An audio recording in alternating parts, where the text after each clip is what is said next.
for everyone. Make sure. Testing 1, 2, 3. Good.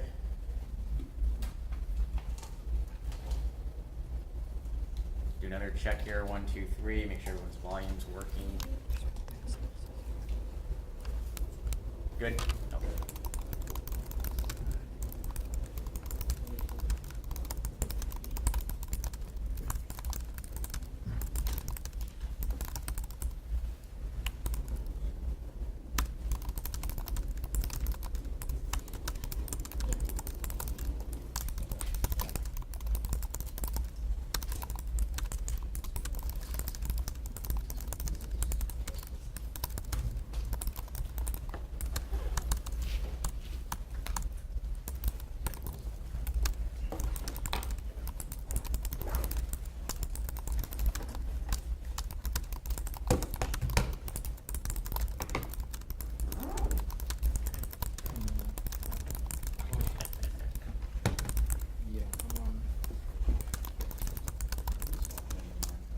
Swapping a mic. But I'm gonna leave that there. You put another mic. It's gonna be like a lot. Oh, okay.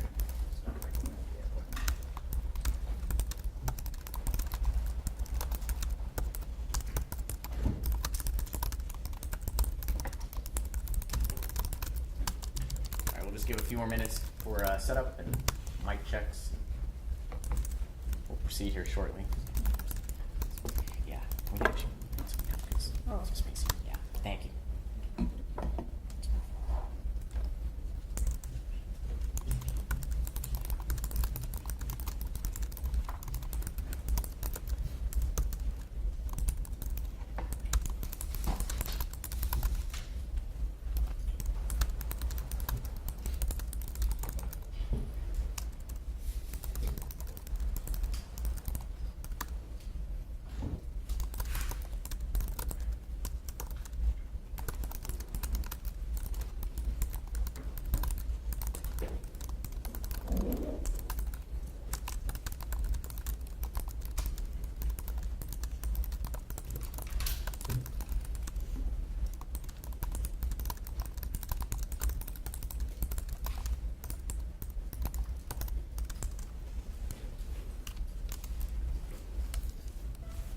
All right, everyone, just 2 more minutes. Like I said, just to give everyone enough time to set up and mic check as well. So, thank you for your patience.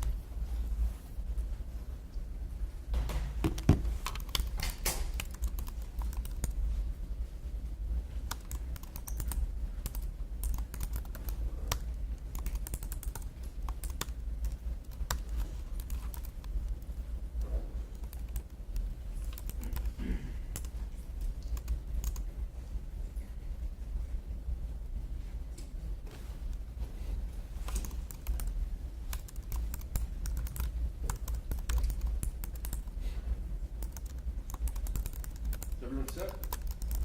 Karen, you guys good? Yeah, this is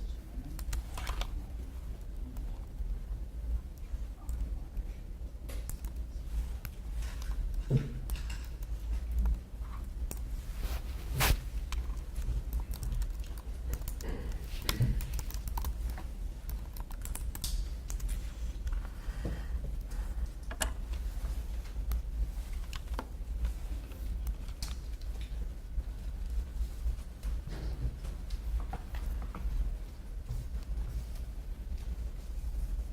Good?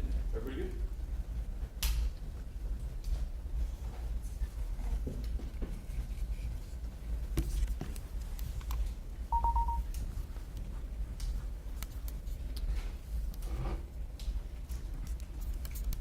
Okay. One last time, mic check for everyone. Good. All right. Well, good afternoon, everyone. Thank you all for coming. Same process as before what we're going to do. Chief is going to come out. He's going to provide an update. After his update, we're going to go ahead and move forward with any questions that you might have.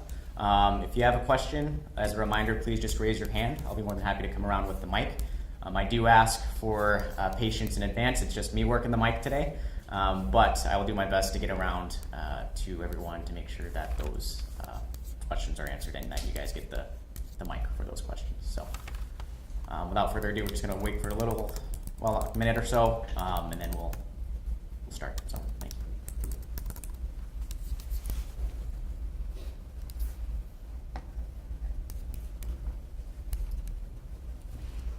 All right, again, thank you all for waiting, and then I'm just going to introduce Chief Soelberg. So, Chief Soelberg.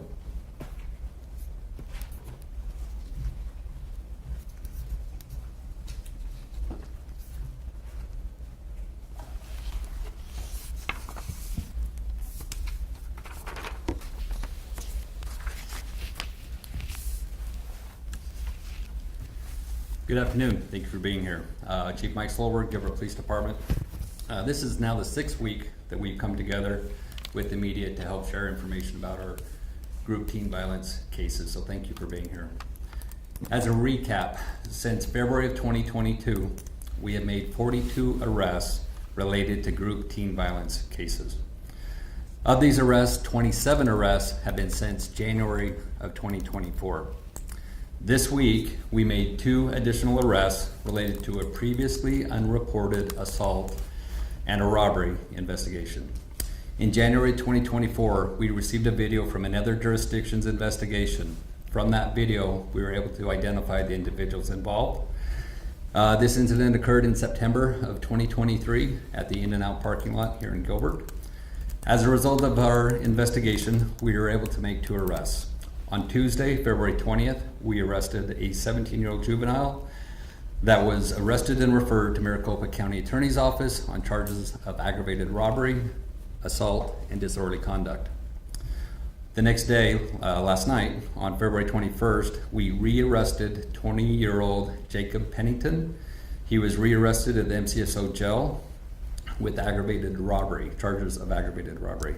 This is the 2nd time the Gilbert Police Department has arrested Jacob Pennington. The prior incident was an aggravated assault in December of 2022 at the In-N-Out parking lot. He was also arrested previously by Pinal County Sheriff's Office on an investigation in Pinal County. I mentioned a few weeks ago the dangers of posting personal information of others online, especially inaccurate information. Doxing is a term used to publicly identify or publish private information about someone, especially as a form of punishment or revenge. In Arizona, doxing is charged under the statute use of an electronic communication to terrify, intimidate, threaten, or harass. I can tell you that we have 8 investigations involving doxing from incidents ranging from November of 2023 to February of 2024.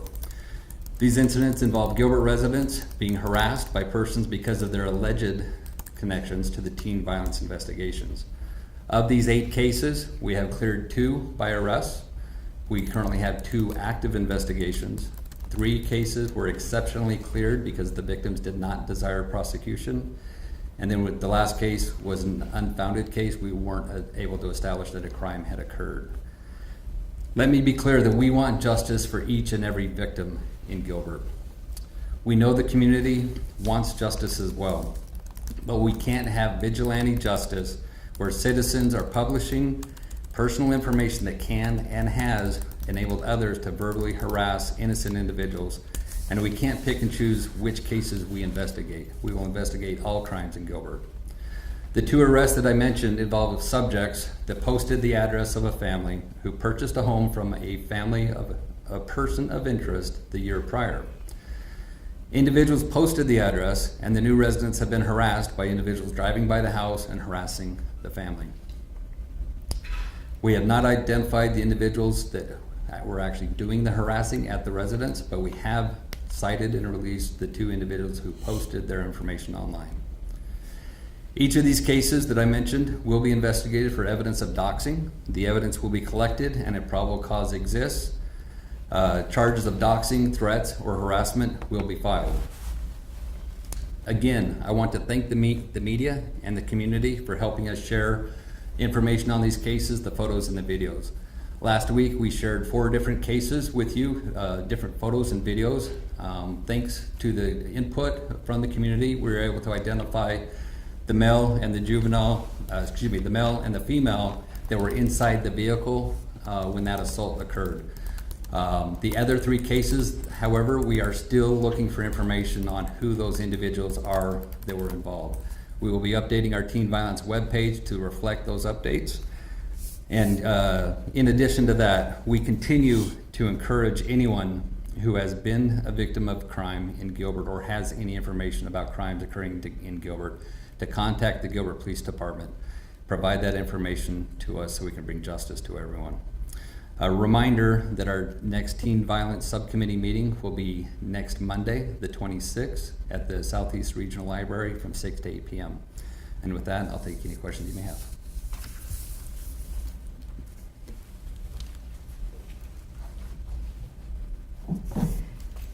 Ashley Holden with ABC15. I wanted to ask you about something that was in court documents, in Jacob Pennington's court documents.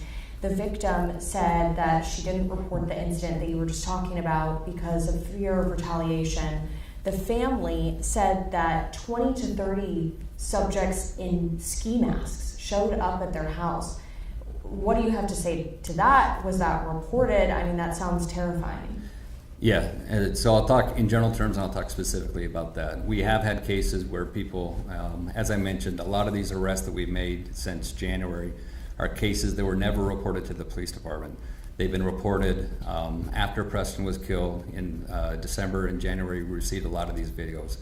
And in this case specifically, as you mentioned, that was part of their fear, the victim's fear in reporting it. She was afraid of retaliation. So the initial assault was not reported, and then that incident where several individuals came to the house, that was not reported as well. So again, we encourage the community to not be afraid. We will walk you through that process. There are ways to protect our victims. So we encourage, if you have any information, whether as a witness or a victim, to please come forward to the Gilbert Police Department or any other jurisdiction.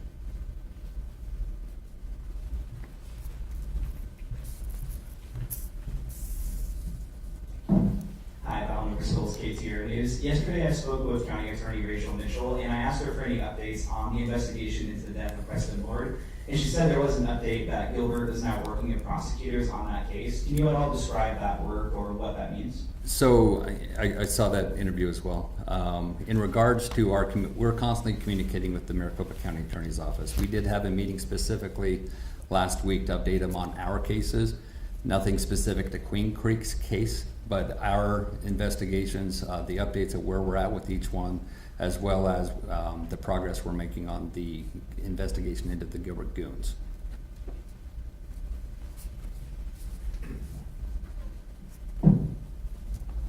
Chief Whiteley with 12 News, thank you again for hosting this. I did want to ask you about those indictments that were announced today, one of them being against Kyler Renner. Drug possession charges, they said that stemmed from a traffic stop that happened in March of 2023. Can you tell us why it took so long for us to get here since that traffic stop was in 2023? So that was an ongoing investigation, and so part of, like I've mentioned in the past, whenever we have a crime that's alleged, whether we on-view it or whether it's reported to us, we have a process of making sure we establish all the evidence needed. And in that case, in addition to what we saw that day, we needed to do some further investigation in order to have a complete case and provide that probable cause to the county attorney's office.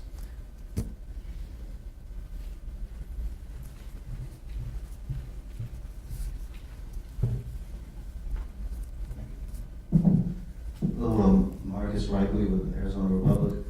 In the case of group assaults, what exactly is the criteria for arrest? Is it like a punch or a kick? Or? So when we've talked about group teen violence, we are looking at cases where it's more than one-on-one fights. It's either 2, 3, or 4, sometimes more individuals that are assaulting 1 or 2 people. So in all those cases that I mentioned, which the 42 arrests from February of 22 to now, those are not just where 2 people fought. We have incidents like that, but the ones where I talk about group teen violence, those are where you have multiple people engaging in an assault or robbery of other individuals.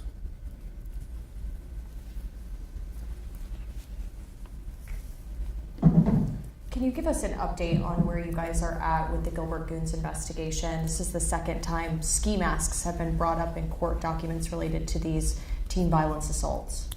Yeah, regarding our Gilbert Goons investigation, Not much further than what I told you last week. We have made significant progress with that investigation.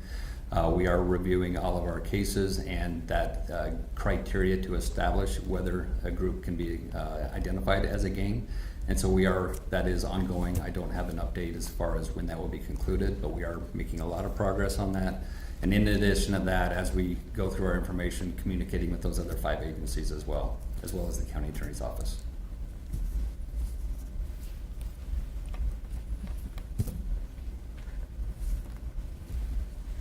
Sorry, we have a lot of questions here.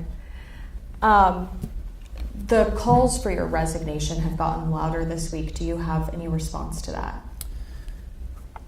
I understand the frustration of the community, but I can reassure you that as chief and as a parent, we want justice for all of our victims in Gilbert. We understand that the criminal justice process can be slow or have the appearance of being slow, but we have always and we will continue to work all of our cases. We want justice for all of our victims. That's been a goal of mine, a goal of all of our officers, all of our detectives, and we are unwavering in bringing justice to all of our victims. We will continue to actively investigate all of our cases and bring justice to our victims here in Gilbert.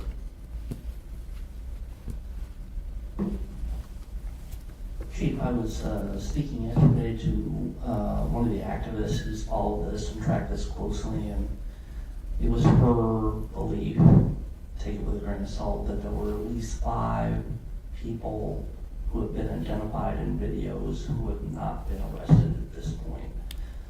I think there may be a little bit of a disconnect from what the public thinks versus when you talk about probable cause. Can you explain a little bit what that might mean to policemen in your terms versus what the public might hear on that? Yes, thank you, Tom. So anytime we have I'll use aggravated assault as an example, we have to evaluate all of the evidence, not only whether it's on video or not, evaluate what we're seeing on the video, but talk to all those individuals involved, whether it be a witness, a suspect, victims, and in addition to documenting the crime, but also can we establish why it occurred, and then any follow-up that needs to be taken after that. So we've had, in a lot of these videos that we've received, we've been able to identify victims but not suspects, and with the help of the community, we've been able to identify those suspects. The cases I shared last week, we know who the suspects are in the majority of those cases, except for the one at the parking garage. But in the other cases, we are trying to identify who the victims are. We can make additional arrests once we get those victims identified. But in all the cases where we've identified the victim and we've identified the suspect, we have made arrests in all of our cases. And when I talk about cases spanning from 2022 to now, and those numbers seem large, specifically, as I've mentioned, out of the cases that were reported after Preston Lord was killed, out of those 27 arrests, 17 of those arrests were based on videos and information we received in December and January after Preston was killed.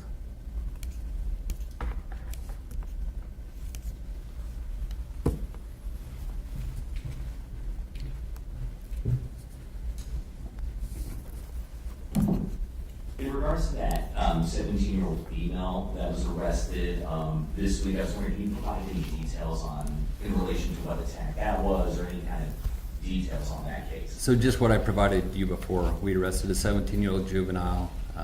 We referred the charges to the county attorney's office. It was related to a video that we obtained from another agency's investigation. We were able to identify all of the individuals involved.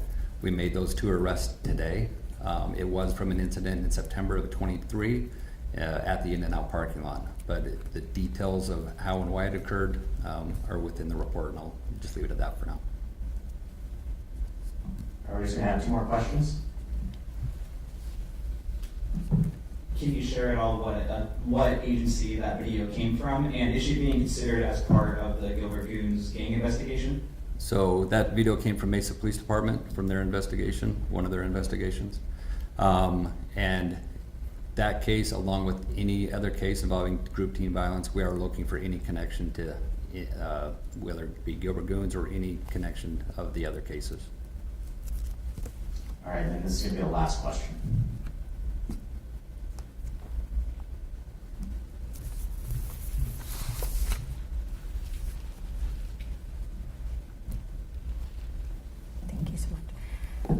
You've had 2 cases that you've submitted to the Maricopa County Attorney's Office with 2 teens, 1 incident, their charges turned down. People in the community are frustrated by that. You know, what's your response to that frustration? Yeah, I totally understand their frustration. Our role as law enforcement officers is to establish probable cause to show that a crime occurred, and then probable cause to show that that individual committed the crime. Our thorough investigation, we established probable cause that a crime occurred and that that individual was involved in the crime. Keep in mind that there is a different standard for us. Probable cause is a less standard than proof beyond a reasonable doubt, which is what's needed for a conviction. And so there are criteria that the county attorney will review in reviewing a case to determine whether to move forward with the case. I'll refer you to the county attorney's office on anything specific to the case. But in our case, we look at probable cause, and if we have a probable cause, we will submit a case. All right, thank you for being here. We will keep you updated as we continue to progress through our cases. Have a good night.